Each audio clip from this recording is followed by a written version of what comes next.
안녕하세요. 맥키네 지혜투자클럽입니다. 셀트리온의 레키로나. 자, 오늘 이제 종가로 다시 또 20만원 붕괴되었습니다. 내년도에는 셀트리온의 흐름이 어떻게 될까? 자, 이 부분 한번 살펴보도록 하겠습니다. 최근에 이제 경구용 치료제 관련되는 부분이 몰루피라비르 말고 지금 팍스로비드 관련되는 부분들도 얘기가 많죠. 팍스로비드가 이제 중증화 이제 그 낮추는 부분들이 셀트리온 레키로보다 좀 높고, 몰루피라비드보다 이제 빠르게 이제 승인을 받고 이제 국내에서 승인을 받았는데요. 그래서 팍스로비드도 마찬가지로 여러 가지 이제 사용 제한이 있습니다.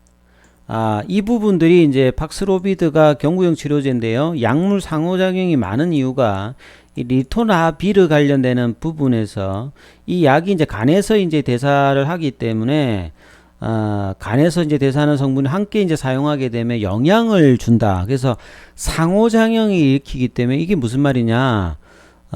이 약을 기존에 기저질환이 있는 분들하고 이제 결합해서 사용했을 때 여러 가지 이제 부작용이 우려될 수 있다는 게 이제 미국에서도 이야기가 나왔고, 이런 상황에서 팍스로비드가 경구용 치료제에서 뭔가 좀 게임 체인저 될 수 있느냐, 이런 어떤 이제 그 기사거든요. 어제 이제 오해 났던 부분들인데, 레키로나는 이에 비해서 사실 이제 대상 환자군은 비슷하죠. 경증 중등증 환자인데, 근데 이제 가장 근본적으로 차이점이 있는 것은 팍스로비드는 경구용이고요. 레키로나는 이제 주사제죠. 그래서 이제 이 부분이 근본적으로 좀 다른 부분들이 있고, 레키로나는 편의성 관련되는 부분에서는 한 번만 맞으면 됩니다. 근데 팍스로비드 같은 경우에는 5일 동안 복용을 해야 되겠죠. 5일 동안 이제 복용을 해야 되기 때문에 편의성이 무조건 이제 뭐 팍스로비드 좋다. 5일 동안 이제 꾸준하게 또 하지 않으면 이게 뭐 내성 관련되는 부분들도 있다 그러죠. 그리고 이제 레키로나 관련되는 부분은 자가 주사가 안 돼서 의료진이 있는 곳에서 좀 태약을 해야 되고 60분. 기존에 이제 90분에서 60분 낮췄는데, 이런 부분들도 뭐 60분이니까 크게 한 번만 가면 되니까요. 크게 이렇게 뭐 대단히 불편하다 이건 아닌데, 이렇게 되면 이제 의료진의 뭐 부하 이런 것 때문에 이야기를 하는 것 같은데, 가격도 뭐 레키로나가 저기 팍스로비드보다 비싸지 않지 않습니까? 국내에서는. 그런 어떤 흐름이고, 성분이 다르죠. 그러니까 팍스로비드 같은 경우에는 기존에 이제 뭐 이제 에이즈 관련되는 치료제 리토나비르에다가 뭐 니릅, 마탈엘비르 이런 이제 성분이 더해진 복합제고, 레키로나 같은 경우에는 신약 형태의 이제 항체 치료제라고 보시면 되겠죠. 그래서 뭐 셀트리온의 레키로나는 뭐 간이나 신장 이런데 뭐 이렇게 서로 그 상호 작용에 유의할 그런 상황이 아니고, 경구용 치료제는 다 이런 부분들이 다 있는 상황이죠. 이름에도 불구하고 이게 나오게 되면 항상 이제 주가에 빠지고 했는데, 그럼에도 불구하고 이제 뒤에 보게 되면 이미 이제 팍스로비드와 상호작용하는 약물이 많지만, 기존 약제를 변경해 가지고 사용할 수 있다, 이런 어떤 뭐 이야기들을 하고 있죠. 그래서 아무튼 이제 뭐 같이 사용해야 되는데, 오히려 셀트리온은 여기에서 계속 이제 주가 흐름에서는 이 경구용 치료제가 뭔가 좀 나오게 되면 계속 이제 부정적인 어떤 수급들이 계속 나오고 있다는 것들이 이제 팩트라고 봐야 되겠죠. 그리고 이제 이것도 이제 어제 오해 나왔던 부분인데, 셀트리온의 이제 서정진 회장, 명예회장의 이제 셀트리온 스킨케어에서 사실 이제 주식은 지분이 많은데 현금 자산이 좀 떨어지다 보니까 셀트리온의 어떤 서정진 명예회장이 자금의 어떤 대여가 담보를 맡기고 이제 빌려 있는 부분들이 상당히 많은데, 셀트리온 헬스케어 홀딩스 이제 주식을 제공을 하고 뭐 스킨케어에서 대여를 한다든지 이런 부분들이 많이 나오고 있다. 그래서 최근에 이제 뭐 이 배당 이슈에서도 주주들의 어떤 부분을 하는 것도 있습니다만, 기존에 이제 이런 어떤 이제 주주들 입장에서 보다는 회사 입장에서 현금 관련되는 부분 필요해서 했다, 뭐 이런 어떤 비판적인 어조들도 나오고 있는 상황이죠. 그리고 이제 이 기사가 있던데요. 환경에 이제 뭐 박음형 이제 불개미 구조대 셀트리온을 요즘에 계속 좀 다루고 있더라고요. 그래서 보면 셀트리온 단타를 노렸다가 뒤통수 맞았다. 이게 무슨 소리냐면, 보통 이제 대주주 관련되는 부분, 이제 코스피에서는 한 종목 지분율이 1%라든지 보유액 10억이면 대주주로 분류되면 시세 차익의 25%를 양도세로 내야 되죠. 그래서 이 부분들이 이제 주주 명부 폐수일까지 대주주 안 되게 해서 연말에 항상 이제 차익 그 매도를 일단 했다가 다시 이제 사는 형태가 계속 이제 반복이 되고 있지 않습니까? 그러니까 이런 것들이 반복이 되다 보니까 외국계 기관들이 이제 다시 산다는 걸 알기 때문에 단타를 친다는 거죠. 그래서 이제 주주 맹부 폐쇄일이 28일이니까 27일부터 이제 외국인 연기금들이나 뭐 기관들이 매수세를 들어왔다. 그리고 난 다음에 이제 대주주가 다시 사주면 판다. 뭐 이렇게 돼야 되는데 이번에는 그래서 이제 그 전날에 5.88 정도 올랐는데 그 다음날에 배당날일 때 이제 주가가 급락을 해버렸거든요. 그 말은 뭐냐면 일부 대주주가 그 매수를 안 한다는 거죠.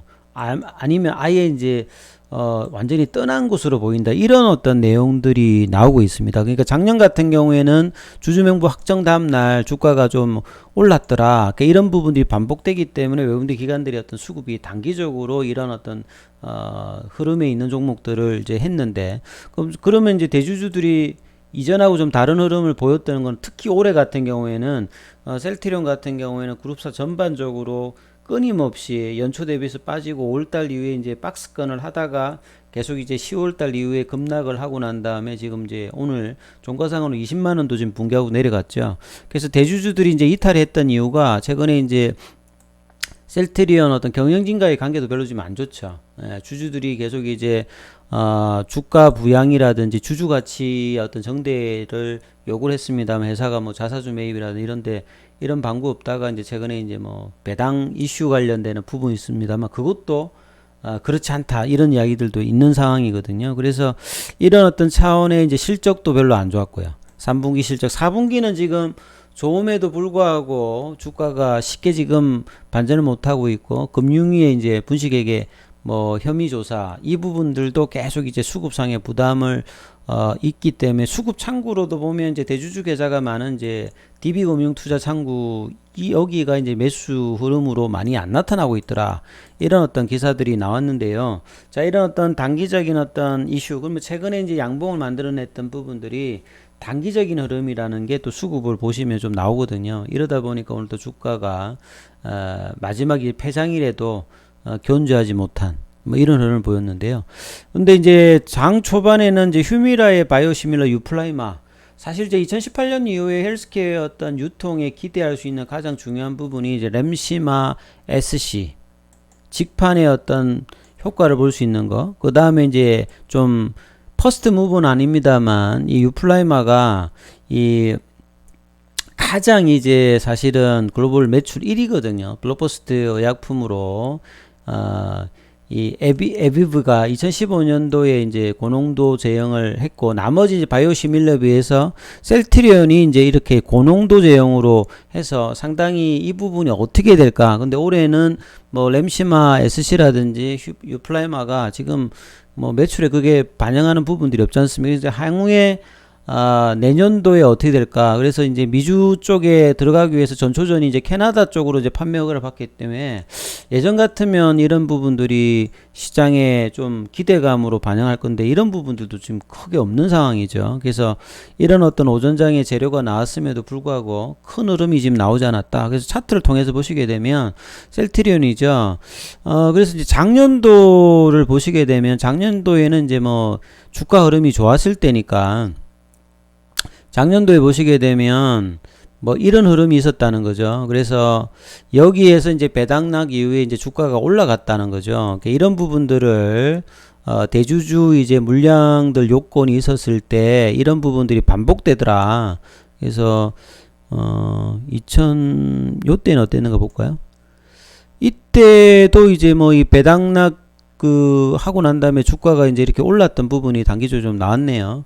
그래서 그러니까 이번에도 이제 선제적으로 배당락 전에 빠지고 그 다음에 올라가더라. 그래서 이때 이제 수급이 연기금이라든지 외국인들이 좀 들어왔다. 그리고 난 다음에 이제 했는데 바로 빠졌다는 거죠. 그래서 보시게 되면 수급상에 보면 외국인들이 이제 12월 달에 제가 좀 그래도 수급이 변했다.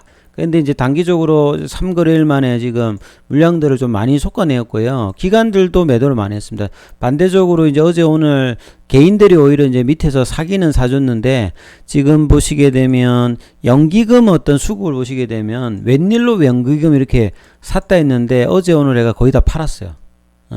그리고 사모펀드가 어제 팔아버렸고, 이런 어떤 이제 수급의 이슈가 나왔다 보니까 지금 단기적으로도 나왔던 어떤 양봉의 흐름들을 살짝 깨고 내려갔습니다. 그래서 4분기 어떤 컨센서스가 형성되고는 있는데 수급상의 또 압박이 또 이제 배당 낙전의 이슈가 들어왔다가 배당 낙하고 난 다음에 어제 오늘 좀 빠지는 어떤 또 부진한 흐름들을 이어가면서 종가상으로는 지금 이제 20만 원을 깨고 내려갔고요. 시간에는 큰 흐름이 없었고, 이렇게 양봉이 나고 나면 이제 항상 이제 공매도까지도 증가했는데, 공매도는 이제 어제보다는 좀 줄긴 줄었습니다만, 항상 양봉이 나오게 되면 공매도의 어떤 압박과 수급의 변화가 하고 있는데, 사실 이제 4분기 어떤 실적, 4분기가 좋은데 이제 뭐 이렇게 이야기할 수도 있겠죠. 그러면 내년도 1분기는 좋을까? 뭐 이런 어떤 또 기대가 있어야지만이 4분기 어떤 3분기보다 좋은 거 대비해서 이제 수급이 들어오는데,